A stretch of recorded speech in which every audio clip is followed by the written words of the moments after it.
A Kangaroo Fern production.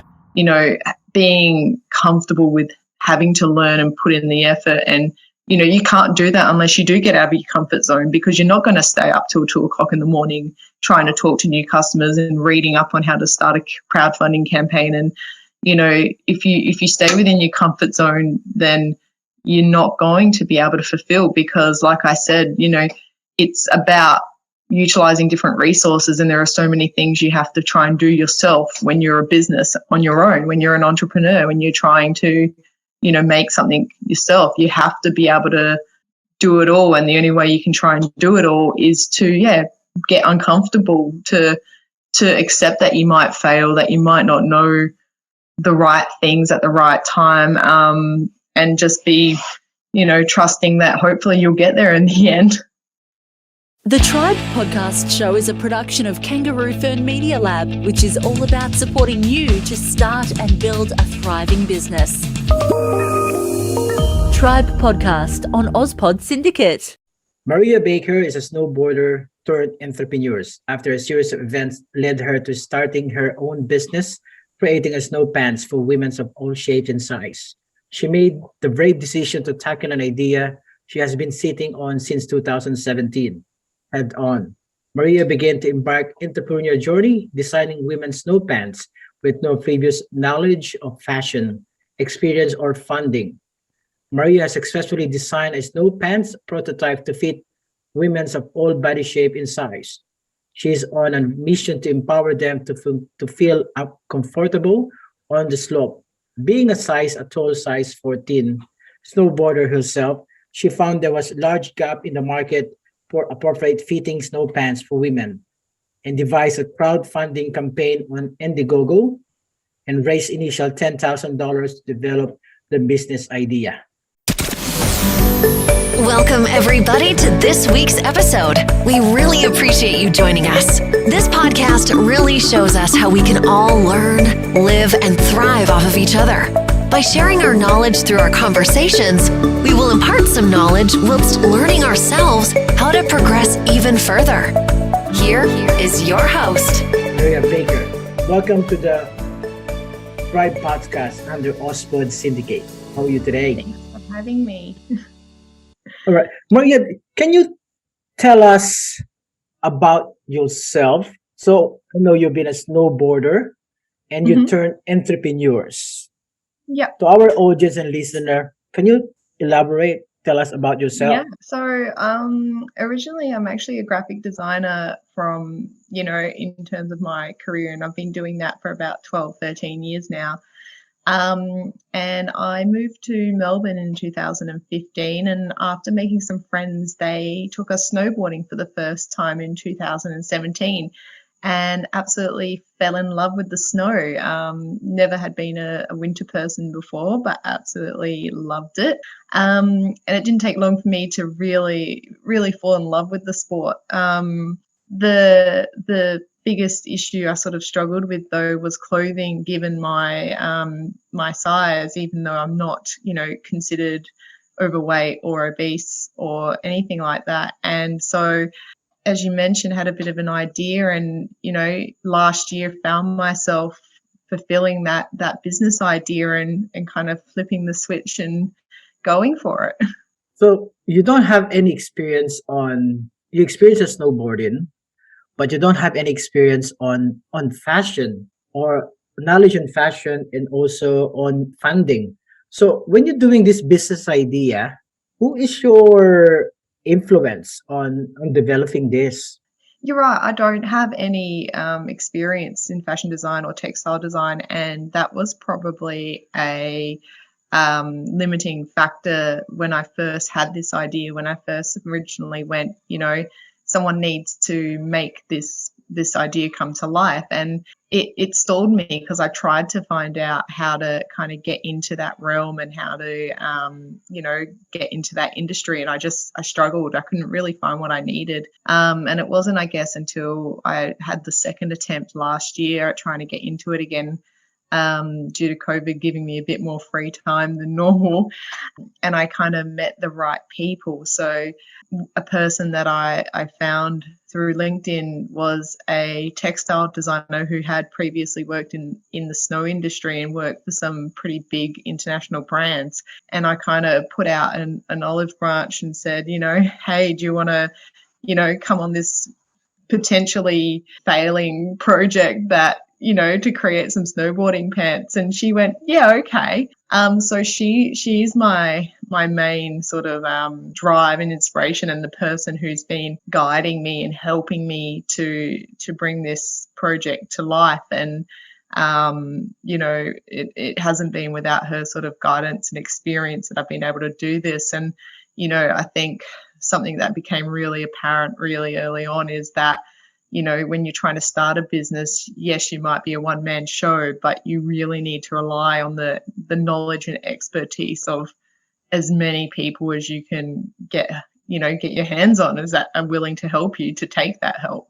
So you're saying you need to have a good team to develop one business idea to make it successful? Not necessarily a team, but having really utilizing resources. When I first started, I didn't really have an idea of like doing my own finances and, even things like balancing, bank accounts and doing business plans. And, something that really helped me with that was just really networking and putting it out there and trying to meet as many people as I could and, seeing their reaction to my idea and kind of gauging who was willing to, just give me little snippets of information to help me on my way. So not necessarily a team, but just making sure that you're open to asking for and receiving help, because they're both as important as each other. So it's not a team? So you're saying it's like a mentor? Yeah. Well, I suppose in terms of the designer, she is working with me. Yep, absolutely. But she's doing a small but the most important part of the business, if that makes sense. There's still many other elements that have come into, making this business what it is so far and getting it to where it has been. That has been solely on myself and, putting myself out there and trying to learn and learn from others as much as I can. So how did you come up the name Nobody Princess? That's a funny one, actually. My husband always calls me a princess in, the fact, and even my mother actually calls me her princess, and not in the, stereotypical, you're a girly girl, fussy sort of way, but in the, I don't answer to anybody and I don't, I treat myself like I'm a bit of royalty and, I have that confidence. And I suppose the idea kind of stemmed from that, being a princess and, not having to answer to anybody and just being yourself. And, the idea, stemmed from, being a princess is all the fun of being a royalty, but without any of the responsibility. And, sometimes I suppose I take that into my own persona a little bit. So the idea for the name came from that sort of basis, I suppose, a bit of a personal mentality. But ultimately, I actually put the business name out to a survey for a whole bunch of women amongst a whole bunch of other names. And they were all kind of unanimous on, that name was one of the top three. So I kind of knew that, given that, yes, it was my own personal favorite, but I wanted to make sure that the brand resonated with other women to make sure to see it come back with such high votes really cemented that was the name for the business. Yeah, it's a unique business name, or unique business brand for that. So the next question I have is that you raised initially $10,000 to develop the business idea. For our listener and our audience who's watching right now, some of them are thinking of starting their entrepreneur journey. Yeah. How did you started your crowdfunding campaign? Because most of them doesn't know how to do it. Did you have someone guide you on doing that? This podcast is brought to you by OSPAD Syndicate, powered by Kangaroo Fern Media Lab. Kangaroo Fern is Australia's independent video and podcast management agency with a mission to help individuals and entrepreneurs to start their own podcasts and harness the power of podcasting. Book now via www.kangaroofern.com. No, that was pretty much all myself. I suppose it goes back to what I was saying about being open to listening to other people and trying to, use as many resources as you can. So the biggest one was that, I went down the crowdfunding path because, most business grants, you need to have matched funding to receive a grant, which I didn't have. And I didn't want to go down the investor part straight away, even though I amazingly had a couple of people offering. And the second part, was that I just researched. I did so much research. So I went and looked at successful crowdfunding campaigns. I went on to Kickstarter. I went on to Indiegogo, and I looked at, similar fashion crowdfunding campaigns and had a look at, what were the similarities between those pages that obviously made them successful. And, it started to stand out really well. It was, having a strong brand, having, a really insightful and capturing video, having all the benefits and perks of the product and clear timelines written out in your story, and having some really good graphics. People are visual creatures and likely to pay more attention to images or graphics over words. So that was a big part of it. Luckily those crowdfunding modules work on that. They take a percentage of what you do raise. And so it's in their best interest that you raise enough money so that you reach your goal and therefore they get paid. So a lot of the resources on those pages themselves are actually really good, and even down to little tips and tricks like, starting a campaign on a Monday or a Tuesday because they've been proven to be the most successful days for launching and get the most uptake straight away. And the other part that was really helpful is that, I tried to do a lot of networking because I'm a big believer of, it's who you know and the people you've talked to that help you succeed in life. And I was really lucky to meet some people who had run some crowdfunding campaigns, and, they weren't overly, I wouldn't say not overly useful, because the difference between their campaign and mine is that I was going on a concept, and most crowdfunding campaigns are on a product that's already been made. And so I had to really,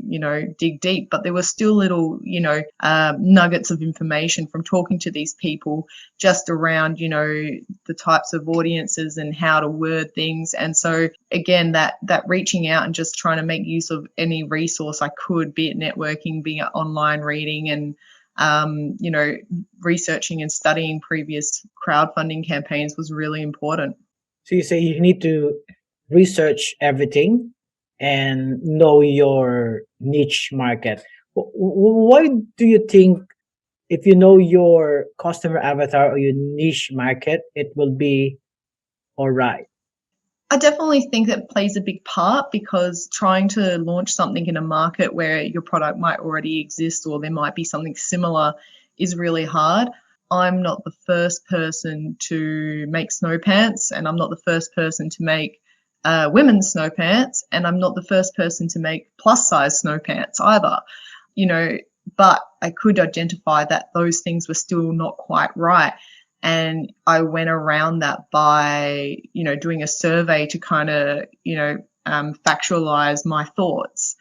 And then for me, obviously, with my graphic design background, the second part to launching something is all about your branding. I constantly see companies who try and launch without having their branding solidified first. And for me, the mentality I live by with starting up visual identities for people when I'm freelancing or even when I'm working for companies is, if you're small, you've got to fake it till you make it. And so the effort to, getting your business name organized, getting your domain set and your emails, and getting your logos done in your company colors and tone of voice, people are there's a lot to be said about how this generation buys products, millennial generation buys products, and it's all about loyalty and trust. Millennials are not as logical when it comes to purchasing. They're much more emotional. And, part of that then is having a brand that looks like it's the real deal, being set up so you don't go, yeah, okay, this guy's or this woman's got a slap together website that's, very amateurish and they're trying to sell a $300 product. It's no, I'm going to make my website look good and look like I'm already successful, because it's going to instill that trust. It's going to build that loyalty and go, yeah, okay, this is a brand I can get behind that obviously has been done right. And I think that's really important too, regardless of what your product is and regardless of what product or service you're trying to sell. It's all about how your brand presents. So that's why you can have 20 different brands of skincare and skin creams selling the same thing, and you can have 20 brands of tires. It's all about how you market and present your business and your brand. Yeah, so it's a good idea. You have to know your brand before anything else. In the relation with the brand, what is your opinion about personal brand and your brand of business? It should be into one or should be a separate one? I think a lot of that largely depends on what you're trying to sell. For me, having the two combined, my brand is me because of what I am trying to sell. I am trying to fix a problem that I've personally experienced, which is, not being able to buy pants that fit well and ripping pants because they don't quite fit right and being uncomfortable. And so that's something I can genuinely sell, if that makes sense. I can put that into the brand because I'm only going to appeal to those people if that's what I'm showing. But if I'm trying to sell, a high-end tanning oil or something, I'm not going to put my own personal touch into it because I might be targeting, people who make, at least 80K a year and only visit the Bahamas. And so, there's a time and a place, and it just really depends on what you're selling. That being said, it still does come back to that thing about marketing to, the most recent generations and going on that loyalty, that empathy, and attracting them on an emotional level. So if somebody can relate to what your brand is and what you're standing for and what you're trying to sell, it's going to do better. And if you can provide some real genuine emotion behind that, for me, I don't have to fake anything. I am a larger woman. I have had this issue, and that's what I'm talking about. I'm being really transparent when I'm building this brand. So it's going to work in your favor a lot better if, what you are trying to do is a passion, is a something that you really want to promote and truly believe in. And I actually think that's probably half the issue with people who try and start up businesses, is that sometimes they go for something that they don't even believe in themselves, or they don't think, they don't have a passion for. People might go, okay, I'm going to start up a cafe because I think it's a good way to make money, or I'm going to get into drop shipping because, I've seen people make lots of money really quickly. But at the end of the day, if you're not passionate about it, you're not going to do well about it. And that's a lot of things in life, be it starting a business, your work, your career. The more passion you have for something, the better you're going to do for it, and the better you're going to communicate to other people around you. So why do you think passion is very important in starting a business? Like, why is it important? It's going to get you through those darker days. It's going to get you through the stressful days because, if you don't have that passion behind it, you're going to probably give up on it a lot easier. Some nights where I've been, up till midnight, 1 a.m., 2 a.m. trying to communicate and engage with the Northern Hemisphere clients that I'm trying to, market to. And I'm dead tired, and, I've been on my computer for, 16 hours straight or something like that. it's those days that I'm lucky that I have the passion of what I'm trying to do, and I'm actually trying to achieve something that's going to, benefit myself as well. That's part of it. It's a bit it's a bit selfish, if anything, but having that passion will definitely get you through the harder days. It'll make the journey more tolerable, and I think more likely to succeed because you believe in it versus, something that you think just might make you money or you think people might need, but you don't actually believe in it. On time of this record, Melbourne is on lockdown. Yeah. So I'm sure you are very successful on your business right now on snow pants. It's not to come easily because of this lockdown, this pandemic. So some business people already closed their business Mm-hmm. because of this one. What challenges have you had to overcome along the way? This podcast is brought to you by OSPAD Syndicate, powered by Kangaroo Fern Media Lab. Kangaroo Fern is Australia's independent video and podcast management agency with a mission to help individuals and entrepreneurs to start their own podcast and harness the power of podcasting. Book now via www.kangaroofern.com. I suppose I've got two very different perspectives around lockdown because, last year my full-time job got canned because of lockdown. I was working in the travel industry, which gave me a lot of free time, which ultimately gave me the time and energy to start up this business. So I was actually really thankful for that. Then in the same breath, getting the pants produced overseas has had its issues because COVID is still affecting a lot of different places in terms of transit times and delivery times. Whole production sites are shut down. So, for example, at the moment, my zips, which should have taken, 4 weeks to turn around, are now taking 3 months, which is pushing out my timelines. And that's making it really hard. So that's on a global level. And then on a more personal or local level, the Melbourne lockdown has interrupted and pushed back my launching of the actual product. I was due to film last weekend to start up and actually get my content together for my next Kickstarter for the second round that I'm doing, which is the, final ordering before I start production. And unfortunately I can't get out and film. I need to get up to the snow. I need to put my prototypes in the snow and show people that they are what, I'm telling them they are, and they live up to my expectations. And this all loops back to, having a successful kickfunder or crowd starting campaign is that you really need to be able to present your product in the best light.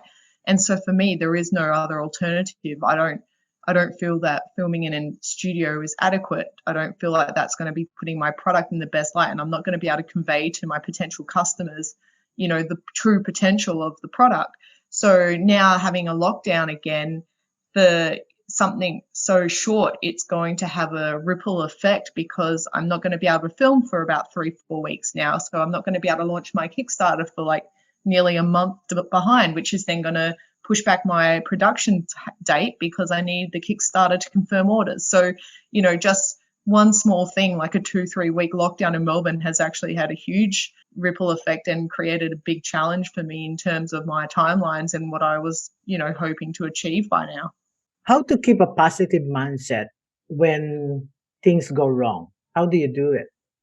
Probably comes back to that passion, the reason I'm doing it, and the fact that I want to make a difference, and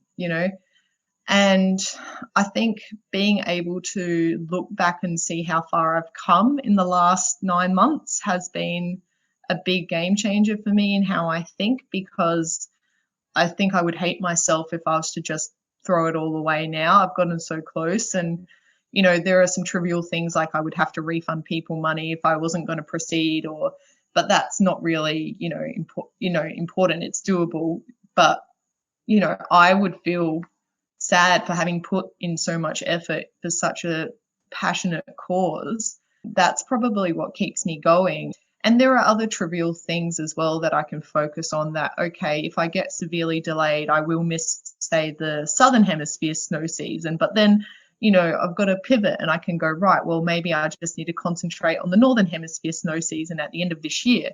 So, there's some pros and cons. And so I suppose the biggest thing that keeps me positive and keeps me going is always being open to problem solving as well, and going, okay, how can we make this the best possible scenario with what we have, and just being open-minded that there is more than one possible outcome, and believing in the product, because regardless of whether it gets released in August like it's meant to, or if it gets pushed back a month or two, if I believe in what I'm selling, I still believe that people will buy it regardless of the small delay, which is really 2 months is, in the scheme of things, a small delay.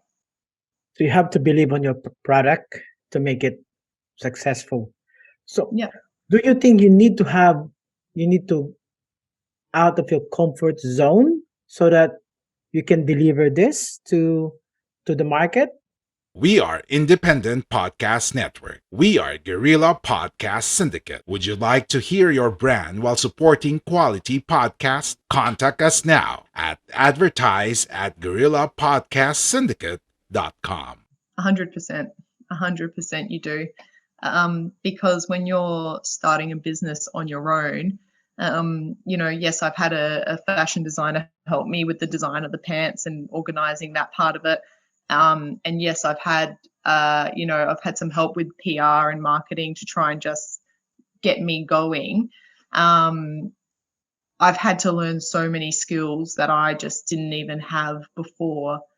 9 months ago, there was so much I would not have had a clue about. And, being comfortable with having to learn and put in the effort. And, you can't do that unless you do get out of your comfort zone, because you're not going to stay up till 2:00 in the morning trying to talk to new customers and reading up on how to start a crowdfunding campaign. And, if you stay within your comfort zone, then you're not going to be able to fulfill, because like I said, it's about utilizing different resources, and there are so many things you have to try and do yourself when you're a business on your own, when you're an entrepreneur, when you're trying to make something yourself. You have to be able to do it all, and the only way you can try and do it all is to get uncomfortable, to accept that you might fail, that you might not know the right things at the right time, and just be trusting that hopefully you'll get there in the end.